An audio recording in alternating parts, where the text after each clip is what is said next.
호세아서 6장 3절의 말씀을 우리 다 같이 함께 봉독하시겠습니다.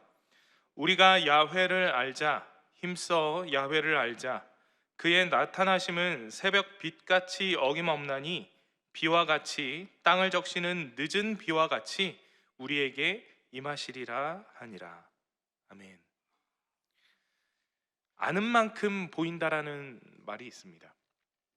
같은 상황이나 사건을 목격하게 되더라도 사람에 따라 그 본질을 다르게 바라볼 수 있고 그 상황에 대한 해석도 전혀 다르게 할 수도 있다는 것이죠.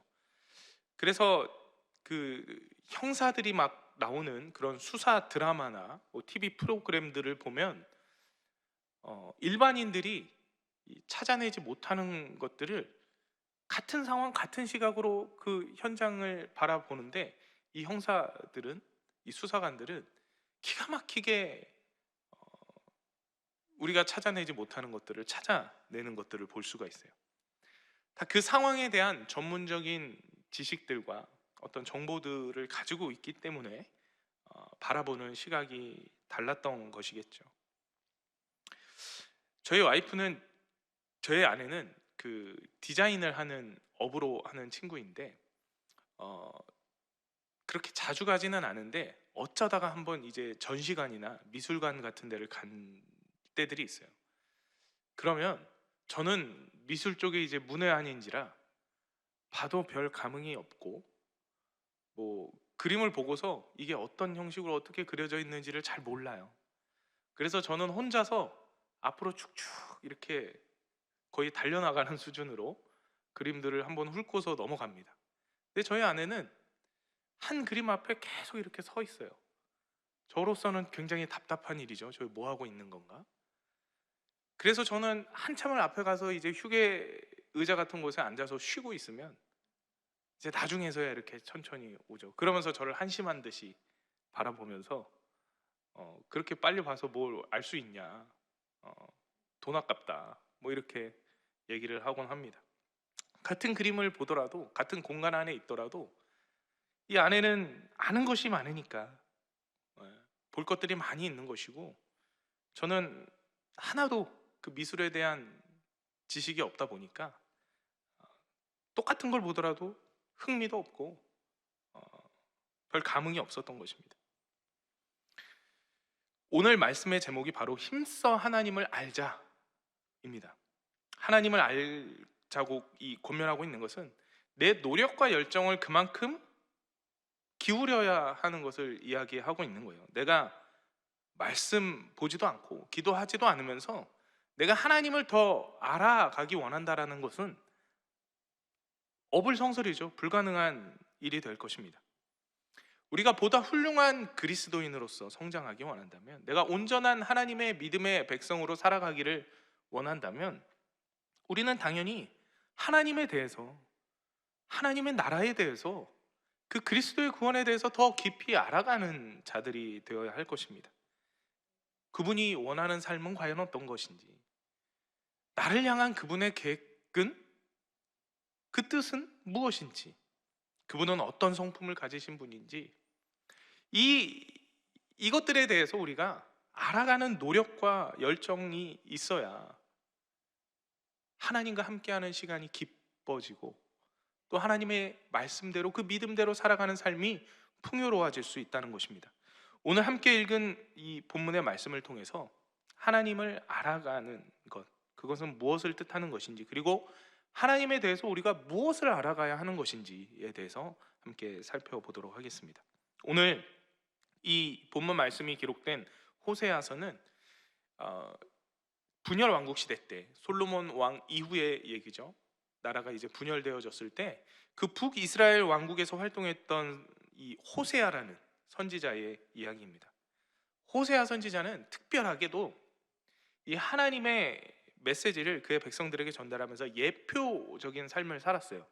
그것이 굉장히 특별한 모습인데, 바로 음란한 여인을 아내로 맞이해서 살았다라는 것입니다. 이는 음란한 여인으로 비유되어지는 이스라엘 백성들의 죄를 고발함과 동시에 그 배신자 이스라엘을 끝까지 사랑하시는 그 하나님의 사랑을 알려주고자 한 것이었죠.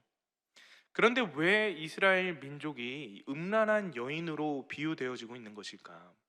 이스라엘 민족은 본디 야훼 하나님만을 섬기는 민족이었습니다.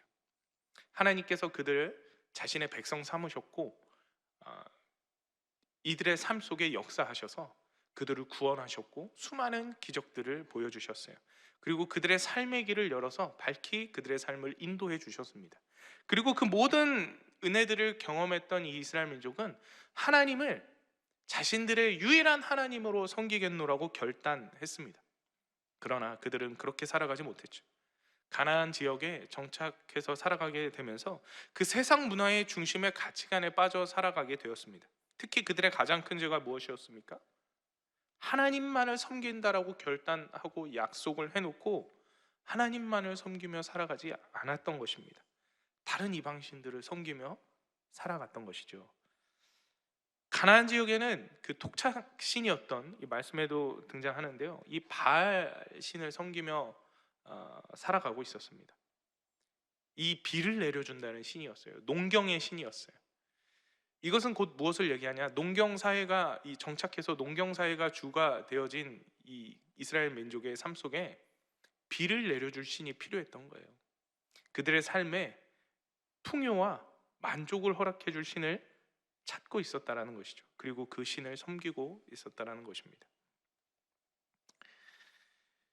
그러한 자신들의 풍요와 번영을 위해서 하나님께서 내려주신 십계명의 제1계명을 당당하게도 어기며 살아가고 있었던 거예요.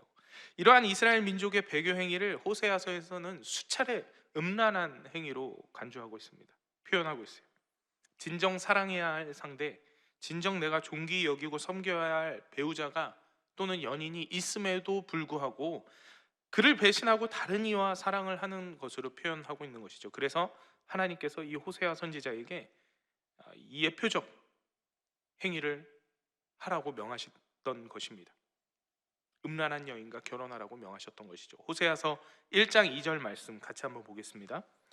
야훼께서 처음 호세아에게 말씀하실 때 야훼께서 호세아에게 이르시되 너는 가서 음란한 여자를 맞이하여 음란한 자식들을 낳으라. 이 나라가 야훼를 떠나 크게 음란함이니라 하시니. 하나님께서 호세아를 처음 만나 말씀하셨던 것이 바로 음란한 여인과 결혼하라는 것이었습니다. 누가 음란한 여인과 결혼하고 싶겠습니까? 그죠?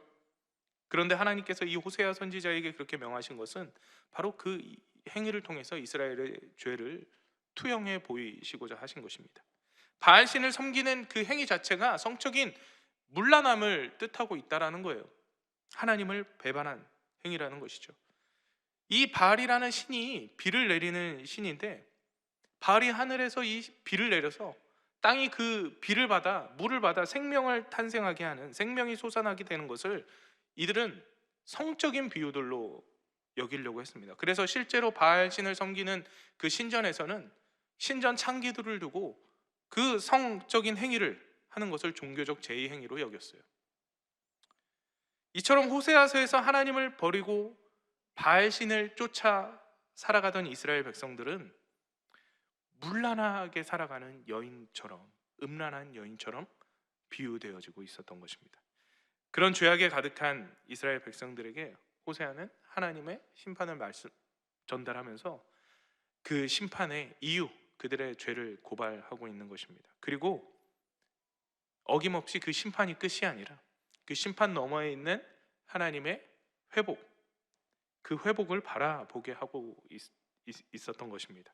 비록 이스라엘 백성들이 하나님을 배신하고 다른 이들을 쫓아, 다른 이방신을 쫓아 살아갔지만 그 백성들을 향한 하나님의 사랑이 끝나지 않았던 것입니다.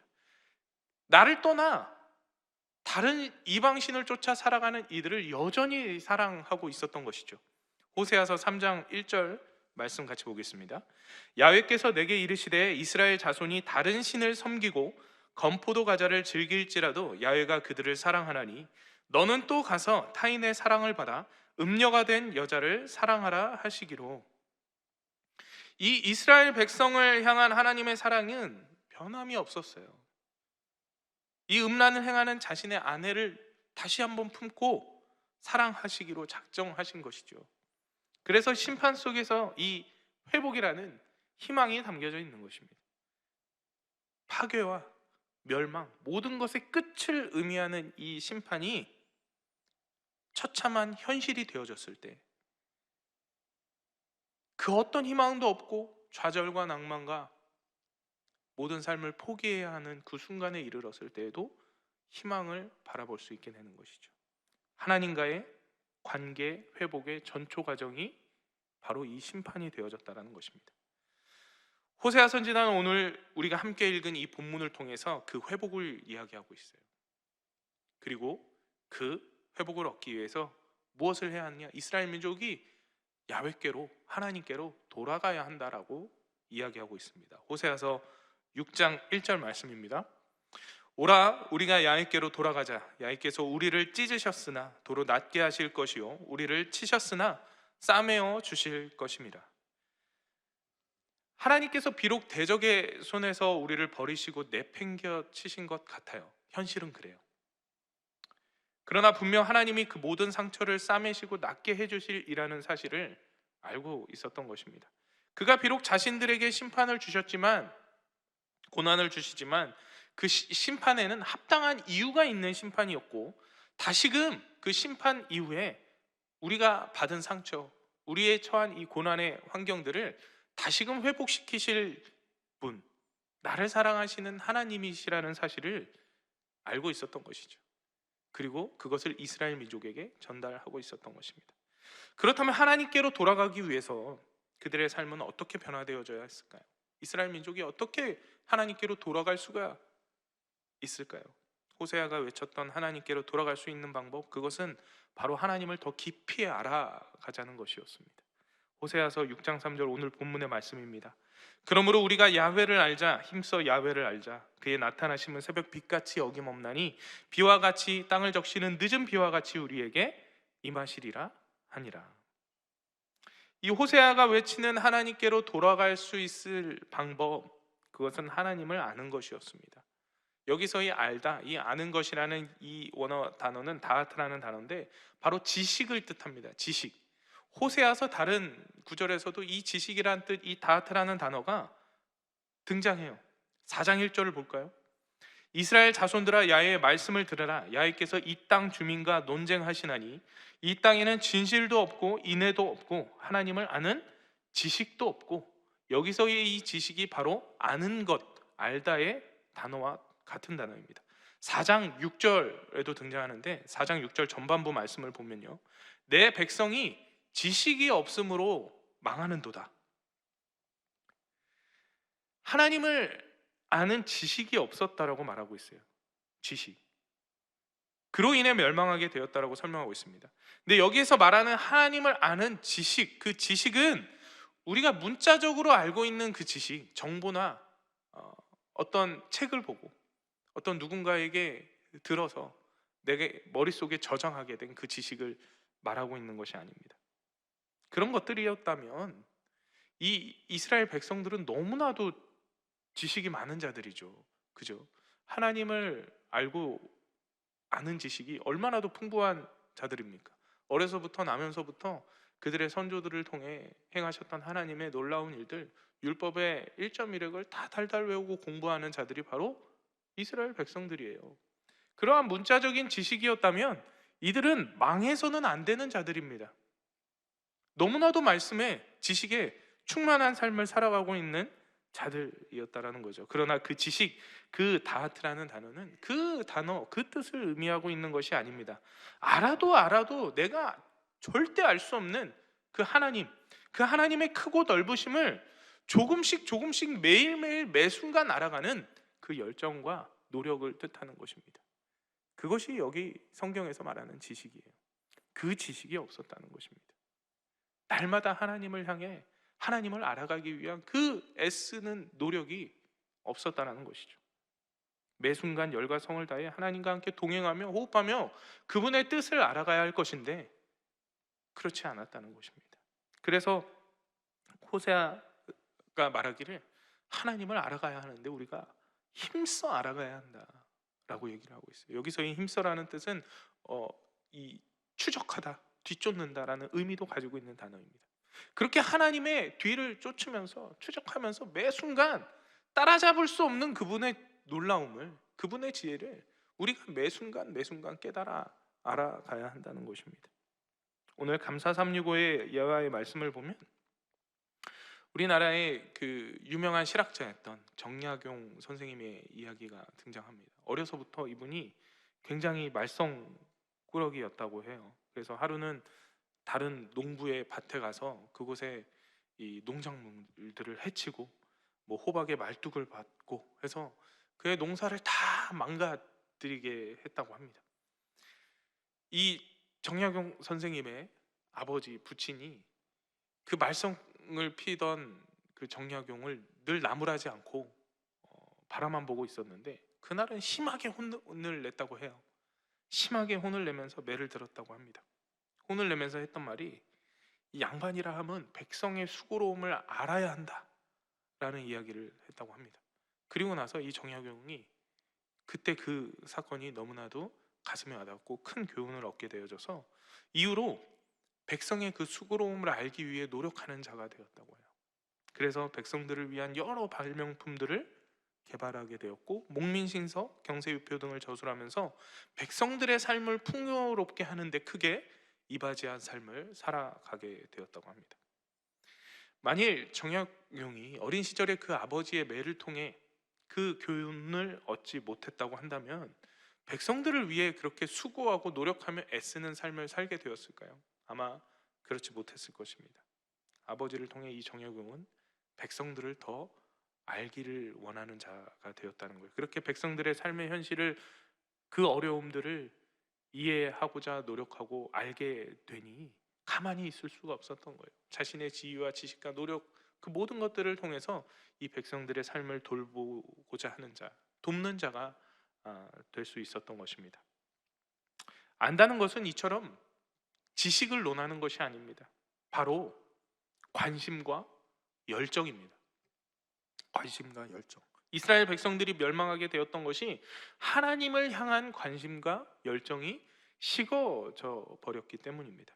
문자적인 지식은 너무나도 충만하였지만 하나님의 마음을 헤아리고자, 하나님의 뜻을 알고자 하는 노력은 없었던 것이죠.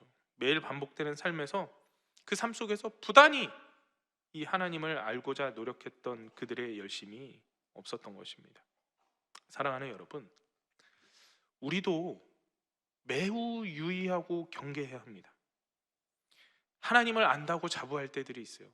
하나님을 내가 이 정도면 충분히 많이 안 것 같아. 오랜 신앙의 어떤 경험을 통해, 또 나는 뭐 몇 독했어, 성서를 많이 읽었다라는 자신감에, 또 교회 안에서 신앙생활을 하며 쌓아온 나의 커리어, 어떤 직분을 받았던 것들도, 이러한 경험들을 해왔기 때문에 내가 자칫 하나님을 많이 알고 있다고 여길 때들이 있습니다. 하지만 하나님을 안다는 것은 이 말씀에서와 같이 늘 꾸준히 매일과 같이 노력하며 하나님의 은혜를 함께 누리고 하나님의 뜻을 매일과 같이 내 마음속에, 내 심장에 담아가는 과정이 되는 것입니다. 그 은혜를 매 순간 느껴야 돼요. 그 십자가의 은혜가 단 일회적인 사건으로 인해서 내 삶을 변화시킨 그 사건이 되어지는 것이 아니라 지금 이 순간에도, 당장 오늘, 그리고 내일에도 우리가 경험해야 할 십자가의 은혜가 되어져야 한다는 것입니다. 그 한없는 사랑과 은혜를 알기를 우리가 노력하고 내 시간과 열정을 들이며 애쓰며 알아가야 한다는 것입니다. 그렇지 않으면, 그러한 것들을 멈추게 되면 어느 순간 세상적인 가치관들이 내 마음에 들어와요. 세상의 이방신들이 보이기 시작하는 것입니다. 나의 유익이 되어지는 것들, 내가 취하고자 하는 이방신들을 섬기게 되어 우상들을 숭배하게 되는 것이죠. 그 우상 숭배하게 되는 삶은, 그 우상들은 내 마음을 빼앗고 하나님을 향한 열정과 하나님을 아는 우리의 노력들을 빼앗아 가게 될 것입니다. 그 길에서부터 빠져나와 돌아가야 하는 것입니다. 야훼 하나님께로 돌아가야 하는 것입니다. 부단히 노력하고 애쓰며 하나님을 향한 마음을 지켜나가야 하는 것입니다. 그것이 바로 하나님을 알아가는 거예요. 그렇게 하나님을 알아가기 위해 애쓰며 살아가는 자들의 열심은 헛되지 않습니다.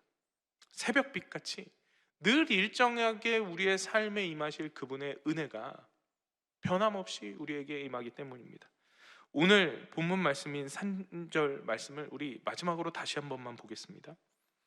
그러므로 우리가 야훼를 알자, 힘써 야훼를 알자. 그의 나타나심은 새벽 빛같이 어김없나니 비와 같이 땅을 적시는 늦은 비와 같이 우리에게 임하시리라 하니라.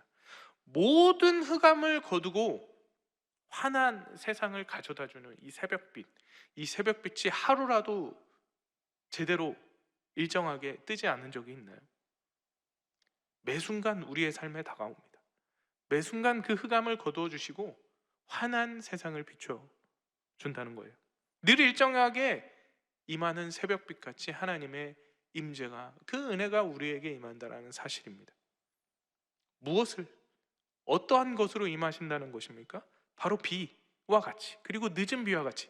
여기서 이 비와 늦은 비가 같은 단어가 아닙니다, 여러분. 이 비는, 비라고 표현된 단어는 겨울비예요. 10월에서 2월 사이에 내리는 비고, 이 늦은 비라는 단어는 봄비입니다. 3, 4월 수확 이전에 내려지는 비예요.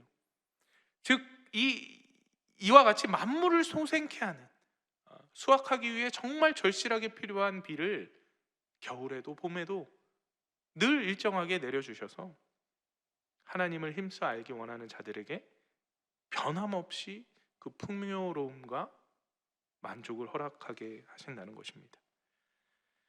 그가 부어주시는, 그 하나님이 부어주시는 풍요와 만족이 우리에게도 새벽 빛과 같이 일정하게 임할 것을 여러분 믿으시기를 축원드립니다. 우리는 그저 하나님을 알아가기 위해 노력하면 되는 것입니다. 하나님을 보다 깊게 알아갈 때 하나님의 마음을 품을 수 있게 되고, 하나님의 뜻을 깨닫게 되고, 그의 가치관대로 이 세상을 살아갈 힘과 능력을 갖게 되는 것입니다. 오늘도 그 귀한 하루가 되어지길 원합니다. 오늘 하루도 우리들의 삶 속에, 여러분들의 삶 속에 하나님을 아는 은혜와 지식이 풍성하게 흘러넘쳐서 하나님이 새벽빛과 같이 비와 늦은 비를 풍성하게 내려주실 것을 소망하며 살아가게 되는 저와 여러분 되시기를 간절히 축원드립니다. 기도하겠습니다. 살아계시는 하나님 아버지, 감사합니다. 주님께서 우리를 택하시고 부르시며 어느 때나 변함없이 우리를 향한 사랑과 은혜를 내려주심에 감사드립니다. 애쓰고 힘써서 주님을 알기를 거부하고 세상의 진리를 쫓던 우리의 모습들을 회개하기 원합니다.